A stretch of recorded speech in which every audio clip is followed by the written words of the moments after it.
Chapter 3 has arrived, and with it comes an entirely new map to explore. There are some old returning favorites like Tilted Towers, Shifty Shafts, and Greasy Groves. There's also a ton of new POIs like Sleepy Sounds, Condo Canyon, and the Daily Bugle. Now, everyone knows the POIs, but what about the characteristics of the map, and what should we expect throughout the competitive season for Chapter 3 Season 1? Let's dive into some of the new changes and effects it has on competitive play.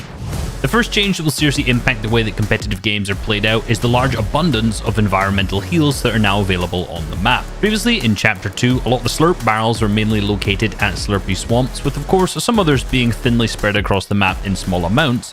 Now in Chapter 3 Season 1, there are 87 slurp barrels distributed rather evenly across the map. Similarly, there are also 171 produce boxes spread relatively evenly throughout the map as well, so now a lot more players and teams will get access to not only the free shield in these, but also the peppers for enhanced movement speed.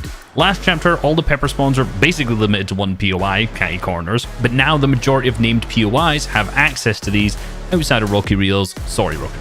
Teams like Janice and Vortex, who placed second in the first cash cup of the season, heavily utilize this in their early game strategy. They land to the south side of Sleepy Sound, and on their individual looting paths, both has access to shield barrels and produce boxes, meaning they can essentially make the most out of the 20 chests they have there, as they barely need to use any shield that they loot.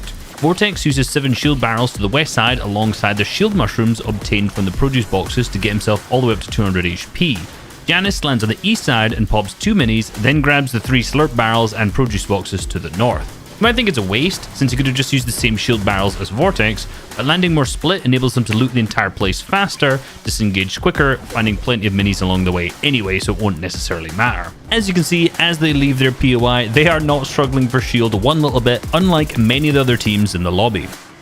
You know, Reese, while we're on the topic of heals, we have to talk about the new coolers. These trusty new resources provide 3 different variations of loot. You can get 4 chug splashes, 2 guzzle juices, or 2 chug splashes and 1 guzzle juice. We've already seen this become a huge staple in competitive play. For example, Booga and Skittles drop in Chonker Speedway that has 17 cooler spawns, and when they leave this drop spot, they often have 18 chug splashes split across both of their inventories. This totals to 720 HP that can be healed if utilized effectively. With the cars already equipped here in Chonker Speedway with those nice off-road tires, they have that ease of mobility around the map.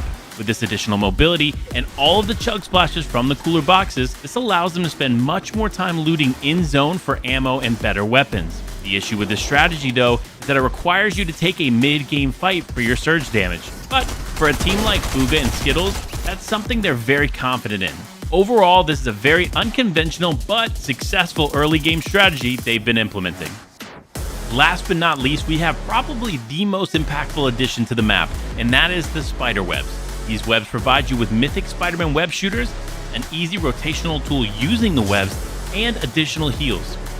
Having these provide numerous benefits in the early game, like easy shield and fast mobility. Now, these webs can be really useful in the early game for faster looting, but can be a double-edged sword in the end game. In this game, the first moving zone pulls from south of Daily Bugle to the northwest, which means there are a large amount of obstacles in players' way. Shady and Ways have boxed up next to one of these webs, meaning when the zones start to pull, they can leave their box and get an easy rotation from low ground without the use of a launch pad, and also saving them a ton of material. However, if you're not watching each turn in a messy endgame, you could easily bounce off of one of these and be sent into the zone, or even worse, into Tayson's line of sight. With these incredible additions to the map, plus some old favorites returning, we can't wait to see you all in action when FNCS returns in February. Until next time, we'll see you on the battle bus. Beep beep!